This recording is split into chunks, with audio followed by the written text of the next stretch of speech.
कारोबारी मुकेश अंबानी के घर एंटीलिया विस्फोटक केस में अब नाम जुड़ा एनकाउंटर स्पेशलिस्ट प्रदीप शर्मा का। गाजियाबाद में बुजुर्ग की पिटाई केस में गिरफ्तार 2 आरोपियों को पुलिस ऑटो में ले गई कोर्ट। मध्य प्रदेश के एक अस्पताल से आई हैरान करने वाली तस्वीरें। गुना के सरकारी अस्पताल के कोविड जांच केंद्र में स्वास्थ्य कर्मियों ने मनाई शराब पार्टी। क्या आपने रेलवे स्टेशन पर तैरती मछलियां देखी हैं? बिहार में मानसून की एक बारिश ने ऐसा कर दिखाया है और प्रशासन की पोल खोल दी। पश्चिम बंगाल की राजधानी कोलकाता में भी पड़ी मौसम की मार। तमाम खबरें आपको दिखाएंगे सीधे फील्ड से, लेकिन शुरुआत करते हैं आज की सबसे बड़ी खबर से। कारोबारी मुकेश अंबानी के घर एंटीलिया विस्फोटक केस में अब नाम जुड़ गया एनकाउंटर स्पेशलिस्ट प्रदीप शर्मा का। एनआईए ने आज प्रदीप शर्मा को किया गिरफ्तार। एंटीलिया और मनसुख मर्डर केस की जांच कर रही एनआईए की टीम आज सुबह अचानक मुंबई में एनकाउंटर स्पेशलिस्ट प्रदीप शर्मा के घर पहुंच गई। शर्मा के घर छापा मारकर टीम ने काफी देर तक पूछताछ की और बाद में उन्हें गिरफ्तार कर लिया। सूत्रों के मुताबिक एनआईए ने प्रदीप शर्मा के मोबाइल और दूसरे दस्तावेजों की जांच की है। एनआईए सूत्रों के मुताबिक इस मामले में एक आरोपी संतोष शेलार ने पूछताछ के दौरान प्रदीप शर्मा का नाम लिया। दावा है कि इस केस को लेकर गिरफ्तार पूर्व क्राइम ब्रांच अधिकारी सचिन वाजे और प्रदीप शर्मा की एक मीटिंग भी हुई थी। वैसे प्रदीप शर्मा को सचिन वाजे का गुरु माना जाता है। दावा है कि प्रदीप शर्मा ने अपने 35 साल के करियर में 100 से ज्यादा बदमाशों के एनकाउंटर किए हैं। प्रदीप शर्मा शिवसेना की टिकट पर चुनाव लड़ चुके हैं। एनआईए का ये नया एक्शन हाल ही में 2 और आरोपियों की गिरफ्तारी के बाद आया। आरोप है कि प्रदीप शर्मा को मनसुख हत्या की जानकारी थी और उन्होंने इस मामले में महत्वपूर्ण भूमिका निभाई थी। आइए अब आपको बताते हैं कि कैसे एनकाउंटर स्पेशलिस्ट प्रदीप शर्मा पर लग रहे फिरौती लेकर हत्या करने के आरोप। पूर्व एनकाउंटर स्पेशलिस्ट प्रदीप शर्मा को एनआईए ने मनसुख हत्या केस में गिरफ्तार किया है। आरोप है कि प्रदीप शर्मा ही मनसुख हत्या केस का मास्टरमाइंड है। विनायक शिंदे, संतोष शेलार, आनंद यादव ये वो आरोपी है जिन्हें प्रदीप शर्मा का आदमी माना जाता है। आरोपों के मुताबिक शर्मा ने ही हत्या के लिए हर चीज मुहैया कराई। एनआईए के मुताबिक इस हत्याकांड में इस्तेमाल लाल रंग की टवेरा कार प्रदीप शर्मा ने ही मुहैया कराई थी। दरअसल मनसुख हिरेन इस केस में तब चर्चा में आए जब कहा गया कि एंटीलिया के बाहर जो कार मिली वो मनसुख की थी। हालांकि कुछ दिन बाद मनसुख का शव संदिग्ध हालत में मिला। अब एनआईए को शक है कि मनसुख ने विस्फोटक रखने के आरोप सिर पर नहीं लिया, इसलिए सचिन वाजे ने उसे मरवाया। और आरोपों के मुताबिक प्रदीप शर्मा ने सचिन वाजे के कहने पर पूरी वारदात को अंजाम दिया। सचिन वाजे की तरह ही प्रदीप शर्मा के भी सियासी रिश्ते रहे हैं। शिवसेना के टिकट से चुनाव भी लड़ा था। यानी ये प्रदीप शर्मा की गिरफ्तारी के बाद मामले में सियासी जंग और तेज होगी। गाजियाबाद कांड में पुलिस को समाजवादी पार्टी के नेता उमेद पहलवान की तलाश। केस दर्ज होने के बाद से फरार है उमेद पहलवान। पुलिस की 3 टीमें तलाश में जुटी हैं। बुधवार की रात करीब 9 बजे उमेद पहलवान बुलंदशहर में बुजुर्ग अब्दुल समद के घर दिखा था। इसके बाद रात को ही उमेद के खिलाफ गाजियाबाद कांड में एफआईआर दर्ज की गई और तब से उमेद गायब है। इदरिस उर्फ उमेद पहलवान पर सांप्रदायिक सौहार्द बिगाड़ने का आरोप लगा है। पुलिस की 3 टीमें उमेद को खोज रही हैं। गाजियाबाद कांड में पुलिस अब तक 3 एफआईआर दर्ज कर चुकी है। पहली एफआईआर पीड़ित बुजुर्ग की शिकायत पर अज्ञात लोगों के खिलाफ हुई। दूसरी एफआईआर में ट्विटर सहित 9 लोगों को आरोपी बनाया गया है। तीसरी एफआईआर बुधवार की रात दर्ज हुई जिसमें उमेद का नाम है। 5 जून को गाजियाबाद के लोनी में बुजुर्ग की पिटाई की गई थी। 7 तारीख को पहला मामला दर्ज हुआ और 3 दिन पहले वीडियो वायरल हुआ जिसके बाद बवाल मचा हुआ है। गाजियाबाद में बुजुर्ग की पिटाई केस में गिरफ्तार 2 आरोपियों को पुलिस ऑटो में ले गई कोर्ट। पुलिस का कहना है कि गिरफ्तार एक आरोपी बुजुर्ग को प्रमुख आरोपी परवेज गुर्जर के घर लेके गया था। हथकड़ी पहने 2 आरोपी, उनको ले जाते 3 पुलिस वाले और एक ऑटो ड्राइवर। दिल्ली से सटे यूपी के गाजियाबाद में बुजुर्ग से मारपीट के बहुचर्चित मामले में गिरफ्तार 2 आरोपियों सद्दाम उर्फ बोना और उसके रिश्तेदार इंतजार को कोर्ट में पेशी के लिए पुलिस एक ऑटो रिक्शा में ले गई। उसमें एक आरोपी मास्क पहने और दूसरा सफेद साफे से चेहरा ढके हुए था। दोनों को हथकड़ी लगाकर पिछली सीट पर बैठाया गया था जहां उनके साथ एक पुलिस वाला था, जबकि 2 पुलिस वाले आगे की सीट पर ऑटो ड्राइवर के साथ बैठे हुए थे। इस बीच सद्दाम का पुलिस कस्टडी में दिया एक वीडियो सामने आया है। इस पे सद्दाम ने माना है कि उसने भी अब्दुल समद से तांत्रिक क्रिया कराई थी। झगड़ा बनने के बाद इनकी दाढ़ी काट दी गई कल्लू ने। वहाँ पर मौजूद थे, ये 10-12 लड़के थे मौजूद थे वहाँ पर, परवेश के भी थे 5-6 लड़के, ठीक है सर। तो वहाँ पर आने के बाद अनस, आवेश, आदिल, बाबू बिहारी और आवेश।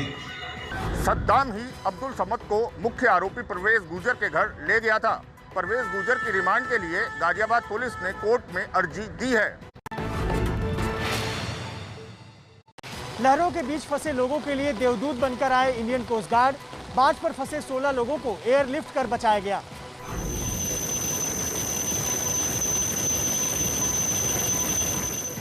समुद्र की ये ऊंची ऊंची लहरें हैं, ऊपर हेलीकॉप्टर उड़ रहा है और देखिए लाइफ जैकेट पहने ये लोग आगे बढ़ रहे हैं।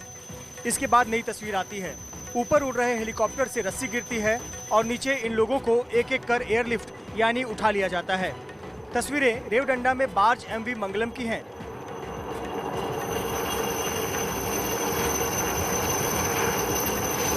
यहाँ 16 कर्मचारियों को इसी तरह खराब मौसम के बीच सुरक्षित बचाया गया।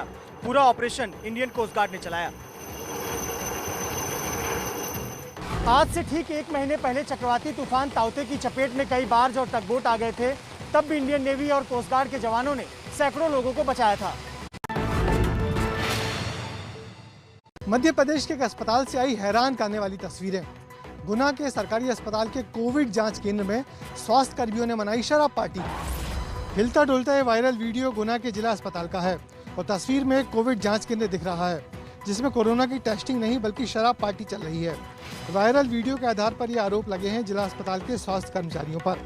वीडियो वायरल होते ही यहाँ स्वास्थ्य विभाग में हड़कंप मच गया और अब सफाई दी जाने लगी। ये जो वीडियो है अभी हमें व्हाट्सएप के माध्यम से मिला है, हम इसकी जांच कराएंगे। हम इमीडिएटली हमने सिविल सर्जन को भी बताया रिपोर्ट देने के लिए। जैसे रिपोर्ट आ जाती है उसके बाद हम आगामी कार्रवाई करेंगे। पूरे देश की तरह मध्य प्रदेश में भी अब कोविड के केस कम आने लगे हैं, लेकिन कोविड जांच केंद्र में ऐसी शराब पार्टी खतरनाक लापरवाही है जिस पर सख्त कार्रवाई की जानी चाहिए। यूपी के उन्नाव पुलिस का वीडियो वायरल। सुरक्षा के लिए हेलमेट के बजाय स्टूल और प्रोटेक्टर के बजाय टोकरी लेकर कार्रवाई करते दिखे पुलिस वाले। अखिलेश यादव ने सवाल उठाए तो पुलिस वाले हुए सस्पेंड। टीवी स्क्रीन पर दिख रहे इस वीडियो में कार्यवाही के दौरान एक पुलिस वाला सुरक्षा के लिए सिर पर लाल रंग का स्टूल रखकर घूम रहा है। वहीं एक दूसरा पुलिस वाला पत्थर से बचाव के लिए प्रोटेक्टर की जगह टोकरी लिए हुए है। उन्नाव पुलिस का ये वायरल वीडियो बुधवार का है, जब हादसे के बाद सड़क जाम कर रहे लोगों से पुलिस की भिड़ंत हुई थी। पुलिस पर लोगों ने पत्थर बरसाए तो बचाव के लिए 2 पुलिस वाले इस स्थिति में दिखे थे। अखिलेश यादव ने इन तस्वीरों को ट्वीट करके पुलिस सुरक्षा पर सवाल उठाए तो एसपी ने दोनों पुलिस वालों और स्थानीय इंस्पेक्टर को निलंबित कर दिया है। यूपी पुलिस की ये तस्वीर लाचारी को दिखाती है। सवाल ये है कि पुलिस वालों को सुरक्षा के जरूरी इंतजाम आखिरकार क्यों नहीं मिले? कौन है इसके पीछे जिम्मेदार? देश के 14 लाख छात्रों के लिए बहुत अहम खबर। सीबीएसई ने तैयार किया 12वीं के रिजल्ट का फॉर्मूला। सीबीएसई बोर्ड में अब छात्रों के नतीजे 10वीं, 11वीं और 12वीं के प्री बोर्ड के आधार पर फाइनल होंगे। सीबीएसई बोर्ड की 12वीं की कक्षा का रिजल्ट तैयार करने को लेकर बनी कमेटी ने आज सुप्रीम कोर्ट में अपनी रिपोर्ट सौंप दी, जिसमें नतीजों के लिए तय फॉर्मूला बताया गया है। सीबीएसई बोर्ड के फॉर्मूले के मुताबिक 10वीं, 11वीं के फाइनल रिजल्ट और 12वीं के प्री बोर्ड के रिजल्ट को अब 12वीं के फाइनल रिजल्ट का आधार बनाया जाएगा। सीबीएसई ने कहा है कि 10वीं के 5 विषयों में से 3 विषय के सबसे अच्छे मार्क को लिया जाएगा।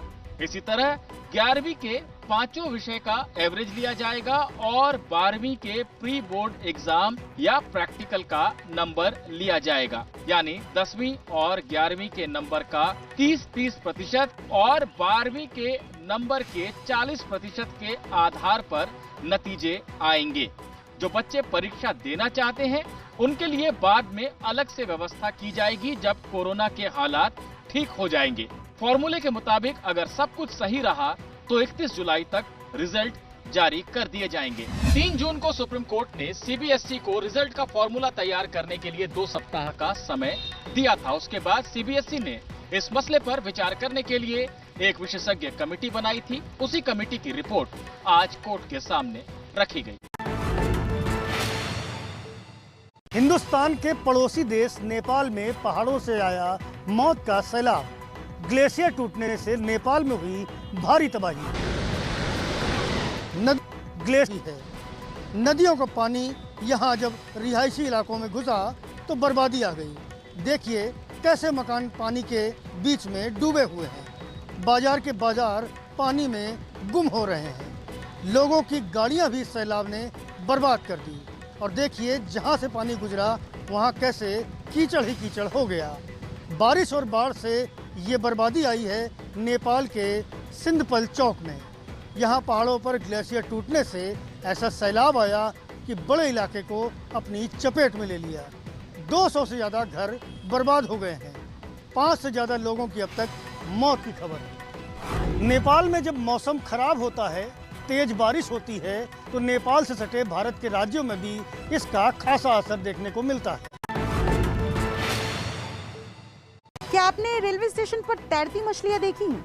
बिहार में मानसून की एक बारिश ने ऐसा कर दिखाया है और प्रशासन की पोल खोल दी। पानी में तैरती इन मछलियों को ध्यान से देखिए। ये किसी नदी तालाब का नजारा नहीं है, ये नजारा है बिहार के मुजफ्फरपुर का, जहां मानसून ने दस्तक दी तो रेलवे स्टेशन पर मछलियों का आशियाना बन गया। ये पानी आसपास के नालों और दूसरी जगहों से आकर जमा हो गया। स्टेशन पर मछली आई तो यहाँ भीड़ भी लग गई। ये नज़ारा जितना रोचक है उतना ही बड़ा सवाल भी, क्योंकि पानी में तैरती ये मछलियाँ डूबते हुए सिस्टम की कहानी भी बयां कर रही है।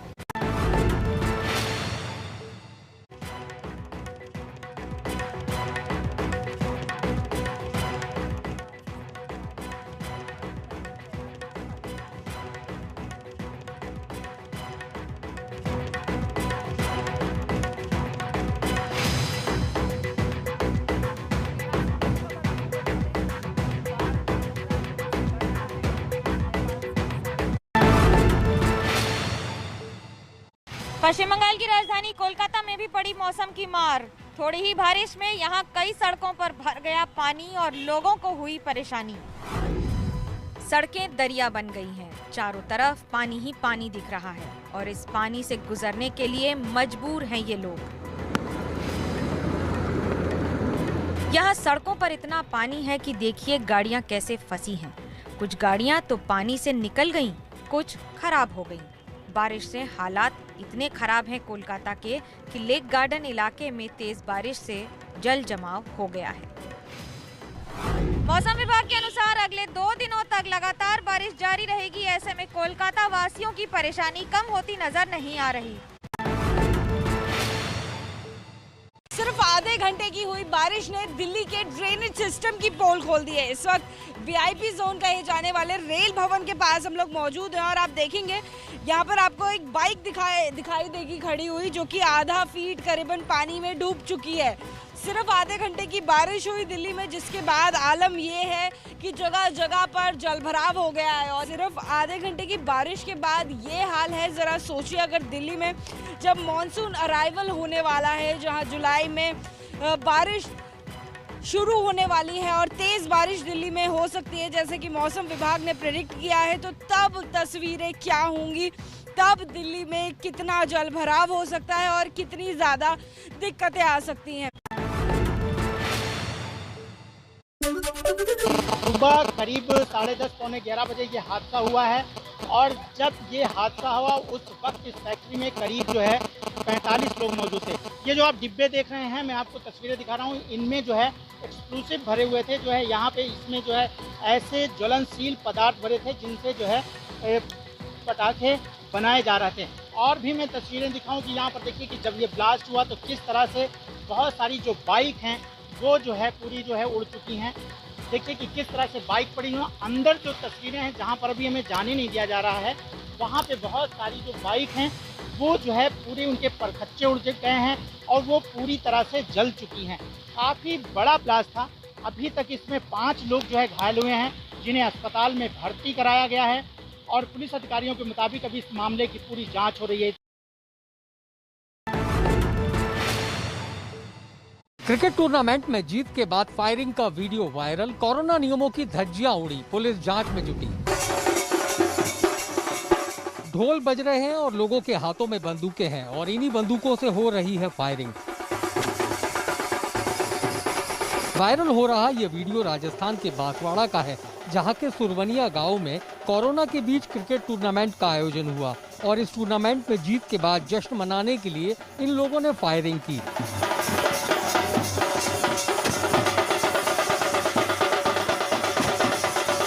अब वीडियो वायरल हो रहा है। बड़ी बात यह है कि न तो किसी के चेहरे पर यहाँ मास्क है और न ही सोशल डिस्टेंसिंग का पालन किया जा रहा है।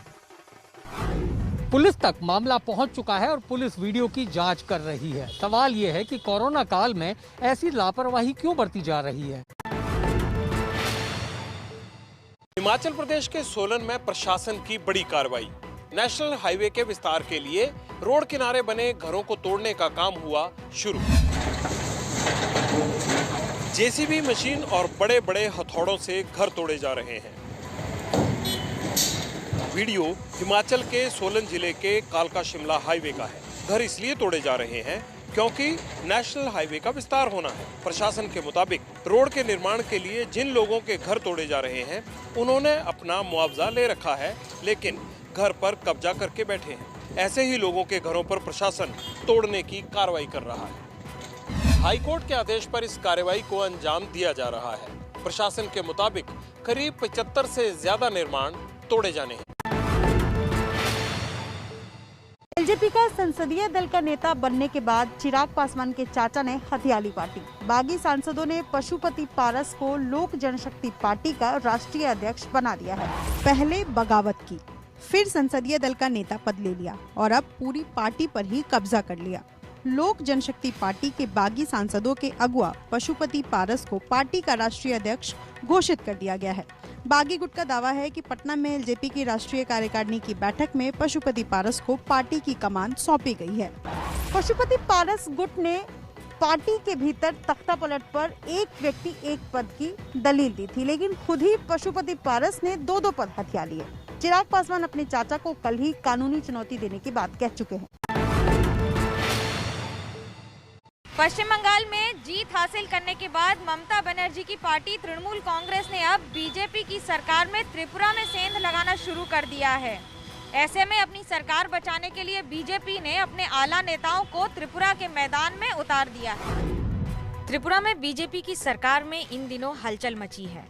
पार्टी के बड़े नेता आजकल ऐसे ही मीटिंग और दौरे पर दिख रहे हैं। वजह है यहाँ सैकड़ों की तादाद में समर्थक बीजेपी छोड़कर टीएमसी में जा रहे हैं। यही नहीं, खबर ये भी है कि टीएमसी त्रिपुरा में बीजेपी में शामिल नाराज नेताओं को न्योता दे रही है। इसके बाद ही बीजेपी ने अपने कई बड़े नेताओं को यहाँ हालात संभालने के लिए एक्शन में आने को कहा है। त्रिपुरा में बीजेपी के बिप्लब देब की सरकार है और अपने काम से ज्यादा बयानों की वजह से वे चर्चा में रहते हैं। पश्चिम बंगाल में जीत हासिल करने के बाद ममता बनर्जी ने अपने दल के विस्तार के लिए हुंकार भरी थी कि देश के अन्य राज्यों में भी दल को पहुंचाएंगे। ऐसे में अब त्रिपुरा से उसकी शुरुआत हो चुकी है और तृणमूल कांग्रेस ने बीजेपी के नाराज नेताओं को चारा डालना शुरू कर दिया है। मुंबई में शिवसेना भवन के बाहर हुए बवाल का मामला गरमाया। शिवसेना नेता संजय राउत ने कहा, शिवसेना भवन की तरफ जो कोई आंख उठाकर देखेगा उसके साथ यही होगा। जब भी किसी ने शिवसेना भवन की तरफ आंख उठाकर देखा है तब तक इस प्रकार का राड़ा हुआ। लेकिन अगर आप शिवसेना भवन की तरफ आंख उठाकर देखेंगे तो उनको इस प्रकार से प्रसाद मिलेगा। आप हम सत्ता में रहे या न रहे हमें कोई फर्क नहीं पड़ता, लेकिन शिवसेना भवन हमारे स्वाभिमान का प्रतीक है। शिवसेना के प्रवक्ता और राज्यसभा सांसद संजय राउत के बयान के पीछे की वजह है बुधवार की ये तस्वीरें। सामना में छपे अयोध्या जमीन विवाद पर लेख के खिलाफ बीजेपी के कार्यकर्ता प्रदर्शन के लिए सेना भवन पहुंचे थे। उसी दौरान शिवसेना के समर्थकों से उनकी भिड़ंत हुई। ये तस्वीरें उसी की हैं। अब संजय राउत इसी को लेकर कह रहे हैं कि शिवसेना भवन की ओर जो देखेगा उसके साथ यही होगा। बुधवार को हुई झड़प के मामले में बीजेपी कार्यकर्ताओं ने माहिम पुलिस स्टेशन में शिवसेना कार्यकर्ताओं के खिलाफ एफआईआर दर्ज करवाया है। संजय राउत के बयान ने इस आग को और हवा दे दी है। देश में खत्म होने के रास्ते पर है कोरोना की दूसरी लहर। पिछले 10 दिनों से देश में लगातार 1 लाख से कम केस आ रहे हैं। पूरे देश में आज फिर कोरोना के नए मामलों में मामूली बढ़त दिखी। पिछले 24 घंटों में 67,256 नए मरीज पॉजिटिव मिले। इससे करीब 2 गुना 1,03,000 मरीज ठीक हुए। हालांकि कोरोना से मरने वालों की संख्या अभी भी पूरे देश में रोजाना 2,000 से ज्यादा है, जिसे नीचे लाना बहुत जरूरी है। पूरे देश में इस समय करीब 8.25 लाख कोरोना के मरीज हैं और ये संख्या तेजी से नीचे आ रही है। महाराष्ट्र सरकार की कल टास्क फोर्स की बैठक हुई, उसमें तीसरी लहर को जो है वो डेल्टा प्लस वेरिएंट और भी गंभीर बना सकता है। इस तरह की बात जो है वो मुख्यमंत्री उद्धव ठाकरे के साथ टास्क फोर्स की बैठक में भी हमारे साथ बात करने के लिए स्वास्थ्य मंत्री राजेश टोपे जी है। सर, ये बताइए कि क्या कुछ दिशा निर्देश जो है वो सरकार की तरफ से दिए गए तीसरी लहर को देखते हुए? डेल्टा वेरिएंट ज़रूर, उसके बारे में भी जो NCDC का जो अगर रिपोर्ट आता है तो उनके सुझाव के माध्यम से जो भी करना है वो हम करेंगे, नंबर 1। और नंबर 2, काफ़ी हद तक जो प्रोटोकॉल्स, ट्रीटमेंट प्रोटोकॉल्स, मेडिसिन्स खास तौर पर उस पर बहुत गंभीरता से चर्चा हुई कि बच्चों के लिए कौन से मेडिसिन्स लेना ज़रूरी है। और ये जो म्यूकोरमाइकोसिस और इसके अभी ये जो कोविड-19 का भी जो ट्रीटमेंट प्रोटोकॉल में काफ़ी देश के लेवल पे भी जो बदलाव आया है, तो उसमें भी हमने क्या उसमें ये करना चाहिए और प्रोक्योरमेंट कैसा करके लेना चाहिए। राजस्थान के सीकर में कोरोना वैक्सीन लगवाने के लिए टूट गए कोरोना प्रोटोकॉल के नियम। ऐसी भीड़ लगी कि आप देखकर हैरान रह जाएंगे। यहाँ ये भीड़ कोरोना से बचने के लिए वैक्सीन लगवाने वालों की है। कोरोना से बचना यानी वैक्सीन के अलावा मास्क और सामाजिक दूरी। लेकिन यहाँ लगी लोगों की लाइन में आपको दोनों ही नदारद मिलेंगी। तस्वीरें राजस्थान के सीकर की हैं। दरअसल ये वो लोग हैं जो विदेशों में मजदूरी या दूसरा काम करते हैं। नए नियमों के मुताबिक विदेश जाने वालों के लिए कोविशील्ड की 2 डोज के बीच अंतर 12 हफ्तों से घटाकर 28 दिन किया गया है, जिसके बाद यहाँ ऐसे कामगारों को वैक्सीन लगवाने के लिए लोगों की भीड़ लग गई। वैक्सीन कोरोना वायरस के खिलाफ सबसे बड़ा हथियार है। सबको वैक्सीन लगवानी भी चाहिए, लेकिन ऐसी भीड़ में वैक्सीन के चक्कर में कोरोना संक्रमण का सीन न बन जाए।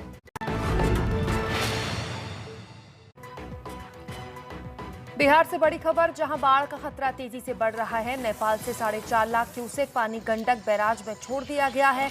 बिहार सरकार के मुताबिक नदी में सामान्य से 9 गुना ज्यादा पानी आने का अनुमान है।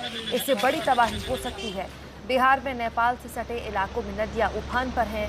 नेपाल में भी बाढ़ से हालात और खराब हो गए हैं।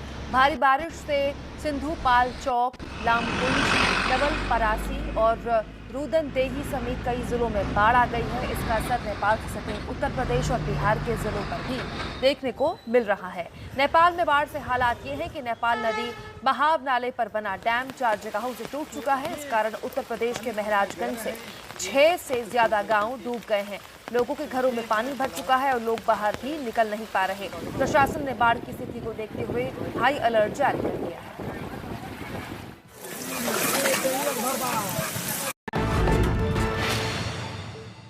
आइए आपको दिखाते हैं एक ऐसी तस्वीर जिसे देखकर पूरी दुनिया हैरान है। ये वीडियो है आज का सुपर वायरल।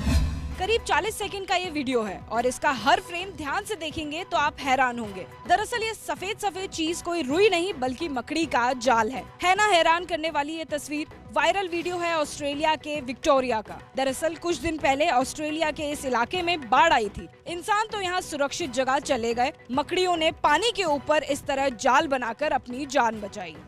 फिल्मों में आपने स्पाइडरमैन को बदमाशों को मकड़ी के जाल में बांधते देखा होगा, लेकिन यहाँ तो पूरा एक इलाका ही मकड़ जाल में फंस गया है, इसलिए वीडियो वायरल है।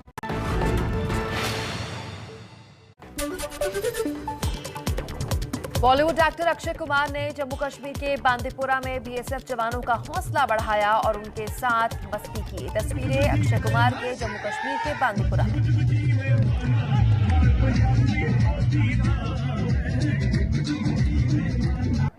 सर्विस महानिदेशक महोदय द्वारा एक बहुत ही अच्छा सर्विस यहाँ पर काफी अच्छा प्रयोग। दूसरे बॉल में पास पहली टीम ने यहाँ से पास किया तो ये शॉट कर तैयार, अच्छी पास के बराबर होता है। दोनों बहुत ही अच्छा प्रदर्शन यहाँ पर दोनों ही टीम द्वारा। क्या आप जानते हैं वॉलीबॉल में श्री दीप्ति सिंह मिट्टी और लेट बलवंत सिंह पल्लू जो कि वॉलीबॉल में अंतर्राष्ट्रीय स्तर पर यहाँ पे खिलाड़ी टीम द्वारा बॉल पास कर रही टीम से अच्छा शॉट यहाँ पे